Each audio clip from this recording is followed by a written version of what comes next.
بتایا کہ واصل کو تم اچھی لگتی ہو۔ میں نے کہا رضیہ مجھ سے اس طرح کی باتیں نہ کیا کرو۔ بہرحال میں 2 دن تک رضیہ کے گھر نہیں گئی۔ ایک بار دروازے پہ دستک ہوئی، دیکھا تو واصل تھا۔ اسے دیکھ کے میں ڈر گئی۔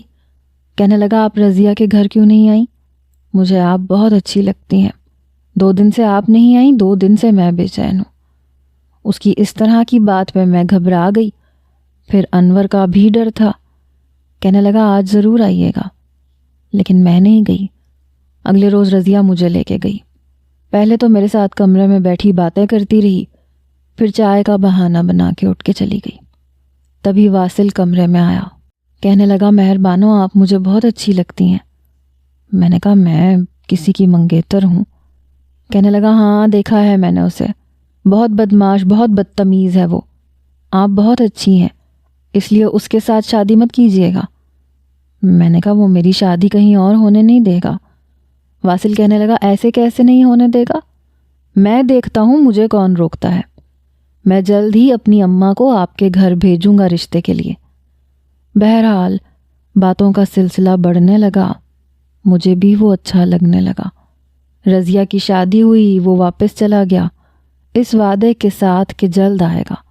مجھے اپنا پتہ بھی دے کے گیا تھا کہ مجھے خط لکھنا، لیکن مجھے کہاں لکھنا آتا ہے۔ پہلے جب رضیہ میکے آتی تھی تو میں اس سے خط لکھوا لیتی تھی اور وہی مجھے جواب بھی دے دیتی تھی۔ واصل کا خط آتا تھا تو رضیہ ہی مجھے پڑھ کے سناتی تھی، لیکن پچھلے کئی مہینوں سے اس سے رابطہ ہی نہیں ہو پایا۔ پھر رضیہ نے بھی آنا چھوڑ دیا۔ اس کے میاں کا کسی فیکٹری میں کام لگ گیا تھا۔ اپنے میاں کے ساتھ رضیہ بھی چلی گئی، اس لیے ہمارا بھی رابطہ ٹوٹ گیا۔ پتہ نہیں وہ رشتہ لے کے کیوں نہیں آیا۔ کہتا تو تھا کہ بہت جلد آؤں گا، یہاں کچھ کام ہے پہلے وہ نمٹا لوں۔ کب سے اس کے انتظار میں ہوں۔ مجھ سے وعدہ کر کے گیا تھا کہ انور سے میری جان چھڑوائے گا۔ میں چپ چاپ اس کی ساری باتیں سنتا رہا۔ واصل کا گاؤں آ چکا تھا، دن کے 10 بج چکے تھے۔ جب ہم باہر نکلے تو بہت حبس ہو رہی تھی۔ وہیں قریب ایک ڈھابے پہ بیٹھ کے ہم نے ناشتہ کیا۔ پھر واصل کے گھر کا پتہ ڈھونڈتے ہوئے ہم اس کے گھر پہنچے۔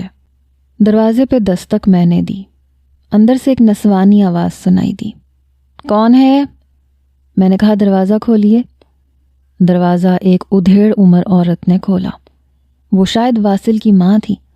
اجنبی نظروں سے ہم دونوں کو دیکھ رہی تھی۔ میں نے کہا واصل ہے؟ کہنے لگی ہاں گھر پہ ہے۔ میں نے کہا اسے ذرا باہر بلا دیں، مہربانی ہوگی۔ ابھی بھی مہر بانو کالی چادر میں لپٹی ہوئی تھی۔